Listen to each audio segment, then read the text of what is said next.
राधे राधे सभी को। आप सभी का स्वागत है मेरे YouTube channel art world with Devi में। आज मैं स्टार्ट करने जा रही हूँ प्रागैतिहासिक कला। जैसे कि आप जानते हैं कि यूपी टीजीटी पीजीटी जो फॉर्म है सभी ने भरा है और 1.5 साल से सभी उसका इंतजार कर रहे हैं और अभी तक उसका एग्जामिनेशन का कोई डेट नहीं आया है। मगर ये मान के चलिए कि बहुत ही जल्दी उसकी डेट आने वाली है, तो तैयारी हमें अपनी एकदम अच्छी रखनी है। और जैसे कि आप जानते हैं कि उसके सिलेबस में इंडियन एंड वेस्टर्न आर्ट दोनों आता है, तो आज मैं जो शुरू करने वाली हूँ वो इंडियन आर्ट से है। और सबसे पहला टॉपिक जैसा कि आप जानते हैं वो है प्रागैतिहासिक कला। ठीक है, तो हम प्रागैतिहासिक कला के बारे में जानेंगे जो मैंने आज से स्टार्ट करा है। उससे पहले मैं आपको बताती हूँ, सबसे पहले जानते हैं कला के बारे में कि कला क्या है। ठीक है, अब कला को हम कला का दो वर्गीकरण कर सकते हैं। पहला, एक तो है ईश्वरीकृत कला, जिसे कि हम प्रकृति निर्मित कला भी कह सकते हैं और देव शिल्प कला भी कह सकते हैं। दूसरा है मानवीकृत कला। अब मानवीकृत कला में भी दो भाग हैं उसके, एक है उपयोगी कला और दूसरा ललित कला। अच्छा, ईश्वरीकृत कला से जैसा कि आप समझ रहे हैं कि जो ईश्वर के द्वारा निर्मित की गई है, जो कि हमारा नेचर है, पहाड़ पर्वत नदी झरने, ये हमने नहीं बनाए हैं, ये कला है और ये क्या है, ईश्वरकृत कला है। ठीक है, दूसरा क्या है, मानवीकृत कला। मानवीकृत कला से जैसे कि आप समझ रहे हैं जो कि इंसानों ने बनाया है उसे मानवीकृत कला कहेंगे। जैसे रॉक आर्ट है, पेंटिंग है, ठीक है, ये सब मानवीकृत कला है। तो अब इसको दो भागों में बांटा जा सकता है, पहला है उपयोगी कला और दूसरा है ललित कला। ठीक है, अब ललित कला के भाग देख लेंगे। ललित कला में 5 कलाएं हैं। सबसे पहला है चित्रकला, दूसरा है संगीत कला, तीसरा है काव्य कला, चौथा है मूर्ति कला और पांचवा है स्थापत्य कला। तो हम कला की बात करते हैं। कला क्या है? कला किसी व्यक्ति, समाज, राष्ट्र और देश के विकास और समृद्धि का क्या है, मापक है। तो कला किसी व्यक्ति, समाज, राष्ट्र, देश के विकास और समृद्धि का क्या है, मापक है। लिपि तथा लेखन के आधार पर मानव जीवन मतलब जो इतिहास है उसको हम 3 भागों में बांट सकते हैं। मानव जीवन के क्रमबद्ध अध्ययन को ही क्या कहते हैं, इतिहास कहते हैं। मानव जीवन के क्रमबद्ध अध्ययन को क्या कहा जाता है, इतिहास कहा जाता है। तो मानव उत्पत्ति से लेकर और आज तक हम इसको 3 भागों में बांट सकते हैं। क्या क्या है? पहला है प्रागैतिहासिक काल, जिसके बारे में हम आगे भी अध्ययन करेंगे।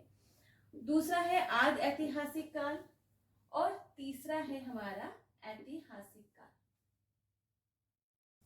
अब अगर भारत में जो कला शब्द है उसका अगर सर्वप्रथम उल्लेख की बात करें तो सर्वप्रथम उल्लेख हमें कहाँ मिला था, वहां मिला था ऋग्वेद में। ठीक है, तो भारत में कला शब्द का सर्वप्रथम उल्लेख हमें ऋग्वेद में मिलता है। ओके, अच्छा, भारत में जो प्रागैतिहासिक काल का जो जनक अगर किसे कहते हैं, जनक की बात करें तो जनक होंगे रॉबर्ट ब्रूसफुट। ठीक है, अब अगर इसकी बात करें कि पत्थर के हथियारों के विकास क्रम के आधार पर ही पाषाण काल को जो है 3 भागों में बांटा जाता है। अब प्रागैतिहासिक काल में जो है मानव कहाँ रहते थे, जो मतलब ईश्वरकृत जो गुफाएं होती थी, ठीक है, तो उन गुफाओं में रहते थे और किस पर आश्रित थे, वो शिकार पर आश्रित थे, जानवरों पर आश्रित थे। ठीक है, और जो औजार यूज करते थे वो पत्थरों का यूज करते थे, इसीलिए इस काल को क्या कहा गया, पाषाण काल कहा गया। अब पाषाण काल के ही बढ़ते जो क्रम है, जो उसमें जो सुधार होता गया, उसके ही आधार पर हम इसको 3 भागों में बांट सकते हैं, जिसमें कि पहला है पूरा पाषाण काल, जिसे कि पेलियोलिथिक या मेगालिथिक एज भी कहते हैं और जिसका टाइम पीरियड क्या है, 30,000 ईस्वी पूर्व से लेकर 25,000 ईस्वी पूर्व तक है। अब दूसरे की बात करें तो ये है मध्य पाषाण काल, जिसे कि मेसोलिथिक एज कहते हैं और इसका जो टाइम पीरियड है वो है 25,000 ईस्वी पूर्व से लेकर 10,000 ईस्वी पूर्व। पहले क्या है, 30 से 25,000 ईस्वी पूर्व और मध्य पाषाण काल का क्या है 25,000 से 10,000 ईस्वी पूर्व। अब बात करते हैं नवपाषाण काल की, जिसे कि नियोलिथिक एज भी कहते हैं, और इसका जो टाइम पीरियड है वो है 10,000 ईस्वी पूर्व से लेकर 3,000 ईस्वी पूर्व का है समय। अब यहाँ जो सर्वप्रथम खोज की गई वो किस स्थान पे की गई, तो सर्वप्रथम खोज मिर्जापुर में की गई, जो कहाँ पर है, यूपी में है, और किस सन में की गई, 1880 में। अब इसके अगर खोजकर्ता की बात करें, खोजकर्ता की, तो दो खोजकर्ता हैं, जिनमें कि पहला नाम है आर्चिबल्ड कार्लाइल और दूसरा नाम है जॉन कॉकबर्न। अब जॉन कॉकबर्न ने क्या किया कि जर्नल ऑफ एशियाटिक सोसाइटी, जो कि बंगाल में है, उसमें क्या किया उन्होंने, घोड़मंगर से उन्हें एक चित्र प्राप्त था, गैंडे का शिकार, उसकी अनुकृति उन्होंने पहली बार इसी सोसाइटी में जो उन्होंने प्रकाशित करवाई। प्रागैतिहासिक काल के जो क्षेत्र, कई सारे क्षेत्र से हमें मिले हैं, तो उनमें से सबसे पहले बात कर लेते हैं उत्तर प्रदेश की। तो उत्तर प्रदेश में हमें कहाँ कहाँ से मिला है, पहला तो है मिर्जापुर, जैसे कि पहले बताया था कि 1880 में इसकी खोज किसने करी थी, कॉकबर्न ने करी थी और कार्लाइल ने करी थी। ओके, दूसरा है बांदा क्षेत्र। बांदा क्षेत्र को किसने खोजा था, सीए सिल्वेरार्ड ने, किस सन में, 1907 में। बांदा क्षेत्र के अंतर्गत कुछ क्षेत्र हम देख लेते हैं, जैसे मानिकपुर है, सरहट, मलवा, करियाकुंड, अम्बा और उल्दन। इसके बाद तीसरा क्षेत्र है सोनभद्र का क्षेत्र, चौथा है लिखुनिया का क्षेत्र। अब हम जानते हैं कि भारत में जो सर्वप्रथम ब्रिटिश भूगर्भ और पुरातत्ववेत्ता थे, जिनका नाम था रॉबर्ट ब्रूसफुट, उन्होंने मद्रास के समीप जो पल्लावरम नामक जो स्थान था, वहां पे 1863 ईस्वी में उन्होंने क्या किया, प्रस्तर युग के जो औजार थे उनकी क्या की, उन्होंने खोज की। ठीक है, तो भारत में सर्वप्रथम जो ब्रिटिश पुरातत्ववेत्ता थे, जिनका क्या नाम था, रॉबर्ट ब्रूसफुट था, उन्होंने मद्रास के समीप जो पल्लावरम नामक स्थान है, वहां पे 1863 ईस्वी में उन्होंने प्रस्तर युग के जो औजार थे उनकी खोज की। अब हम एक एक करके भारत के प्रागैतिहासिक काल के जितने भी क्षेत्र हैं उनको डिटेल में जानेंगे। तो सबसे पहले हमने उत्तर प्रदेश का क्षेत्र लिया है। उत्तर प्रदेश में मिर्जापुर क्षेत्र की अगर बात करें, इसकी स्थिति की अगर बात करें हम, तो ये कहाँ पर स्थित है, सोन नदी की घाटी में स्थित है। मिर्जापुर कहाँ स्थित है, सोन नदी की घाटी में स्थित है, और विंध्याचल पर्वत श्रृंखला की ये कैमूर पहाड़ी में स्थित है। कहाँ पर है, कौन सी पर्वत श्रृंखला में, विंध्याचल पर्वत श्रृंखला की कैमूर पहाड़ी में ये स्थित है। यहाँ की जो गुफाएं हैं उनमें छतों और दीवारों पर 5000 ईस्वी पूर्व के चित्र हमें जो है मिले हैं, और यहाँ पर जो अधिकांश चित्र है वो हमें छतों पर बने मिलते हैं। यहाँ पे 100 से भी अधिक गुफाएं हमें प्राप्त हैं। अच्छा, मिर्जापुर क्षेत्र के अंतर्गत कुछ और क्षेत्र हैं जो महत्वपूर्ण हैं, और उसके बारे में हम जान लेंगे। एक तो है पहला लिखुनिया, भलदारिया, महाडरिया, विजयगढ़, विंडम, कांडाकोट, घोड़मंगर, रॉक, कोहबर, चुनार, हरनीहरन, लोहरी, बागपथरी, सहबाइया पथरी, लखट पथरी और ढोक वाम हरानी। जैसा कि मैंने पहले भी बताया था, जो भारत के प्रागैतिहासिक काल का जो जब खोज हुआ था, तो उसमें जो सबसे पहला चित्र प्रकाशित किया था कार्लाइल एंड कॉकबर्न ने, तो वो था गैंडे का आखेट। ठीक है, वो कौन सा था, वो था गैंडे का शिकार। ठीक है, और ये गैंडे का शिकार का जो दृश्य है ये हमें कहां से प्राप्त हुआ था, ये प्राप्त हुआ था हमें घोड़मंगर से। ठीक है, घोड़मंगर से प्राप्त था, ये है यहाँ पे घोड़मंगर से हमें प्राप्त था। ठीक है, अब प्रश्न ऐसे पूछा जाता है कि दे देंगे गैंडे का शिकार का जो दृश्य है वो हमें किस गुफाओं से मिली है, किस स्थान पे मिला है। वहां पे 4 ऑप्शन होंगे ऑब्वियस।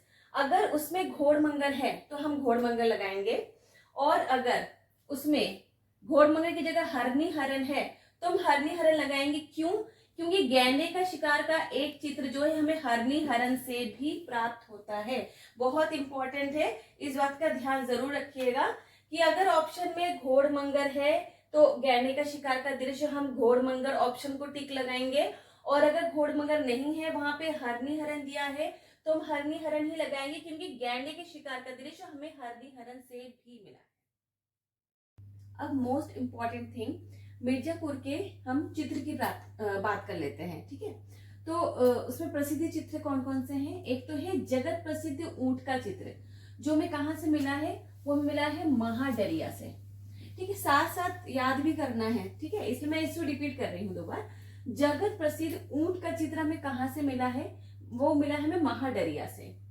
अच्छा, घायल सुअर या सुअर का आखेड़, ये मोस्ट इंपॉर्टेंट है, बहुत ही इंपॉर्टेंट है, हमेशा आता है।